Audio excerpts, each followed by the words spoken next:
وَإِن كَانَ ذُو عُسْرَةٍ اور اگر مقروض تنگ دست ہو فَنَظِرَةٌ إِلَى مَيْسَرَةٍ تو کچھ عرصے کے لیے اسے خوشحال ہونے تک کے لیے مہلت دو. وَأَن تَصَدَّقُوا اور اگر تم معاف ہی کر دو ہائے ہائے ہائے خیر لکم تو یہ تمہارے لیے بہتر ہے. ان کنتم تعلمون اگر تم جانتے ہو. سر اس آیت کے بعد کئی صحابہ نے مقروضوں کے قرضے بھی معاف کیے. انہوں نے کہا اللہ نے کیا ختم.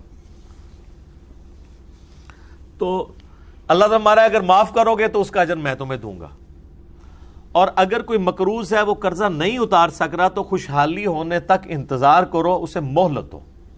یہ اصل ہے اس بات کی کہ آپ مقروض سے اس کا قرضہ لیٹ ہونے کے عوض پینلٹی نہیں وصول کر سکتے. پینلٹی جب آپ وصول کریں گے تو یہ ہو جائے گا سود. لہذا یہ بجلی کے بلوں کے اوپر جو جرمانہ ہے یہ سود ہے, کیونکہ یہ آپ سے وہ پینلٹی وصول کر رہے ہیں. کیونکہ ہم جو بجلی استعمال کرتے ہیں حکومت سے ادھار استعمال کرتے ہیں, اور at the end of the month ہم اس ادھار کو اتارتے ہیں پیسوں کی فارم میں کہ آپ نے اتنے یونٹ استعمال کیے. یہ اب کوئی شخص اپنی غربت کی وجہ سے کرایہ دینے میں بجلی کا ناکام ہو جاتا ہے, یا بجلی جو اس نے ادھار اٹھائی ہوئی تھی اس کے عوض پیسے دینے میں ناکام ہو جاتا ہے, تو گورنمنٹ کا کام ہے کہ اسے اگلے مہینے تک کے لیے 2 مہینے تک کے لیے اسے مہلت دے اور اس کے اوپر جرمانہ بھی چارج نہ کرے. یہ دیکھ لیں قرآن میں وہ سود ہے جرمانہ. اچھا لیکن ظاہر اب یہ سسٹم پورا انہوں نے اس طریقے سے چلایا ہوا ہے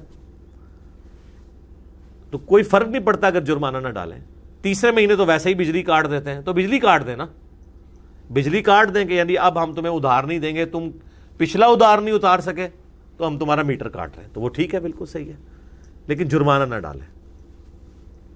یہاں تو جرمانے سے بھی آگے جو لوگ کنڈے لگا کے بجلی چوری کر رہے ہیں ان کی چوری شدہ بجلی بھی ان لوگوں کو بھگتنی پڑ رہی ہے جو بیچارے آلریڈی بل دے رہے ہیں.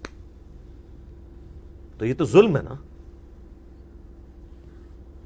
تو اللہ تعالیٰ ہمارا ہے کہ اسلام کا مزاج یہ ہے کہ آپ نے مہلت دینی ہے مقروض کو بجائے اس کے اوپر جرمانے ڈالنے کے. اچھا اسلامک بینکنگ والوں نے اس کا پھر نعم البدل سوچا ہوا ہے.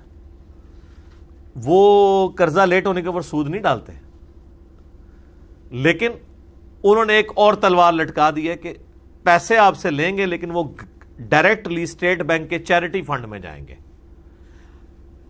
وہ کہتے ہیں اگر یہ بھی نہیں ہم کریں گے تو لوگ تو سود یہ قرضہ ہی واپس نہیں کریں گے, حالانکہ یہ بھی غلط ہے, یہ بھی نہیں ہونا چاہیے. بہرحال انہوں نے درمیان کا راستہ نکالا ہے اس اعتبار سے کہ وہ کہتے ہیں کہ اگر ہمارا کوئی قرضہ لیٹ کرے گا تو قسط کے لیٹ ہونے پہ ہم اسے جرمانہ نہیں ڈالیں گے. البتہ اس قسط کے لیٹ ہونے پہ وہ ایک جرمانے والی رقم گورنمنٹ کو دے گا, بینک اس سے نفع نہیں اٹھائے گا, چونکہ بینک نے قرضہ دیا ہوا ہے تو قرضہ دینے والا مقروض سے مال نہیں وصول کر سکتا.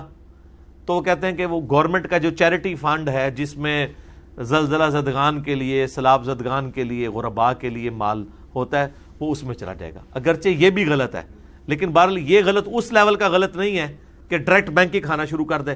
یعنی اب بینک کا انٹرسٹ ختم ہو گیا اس میں.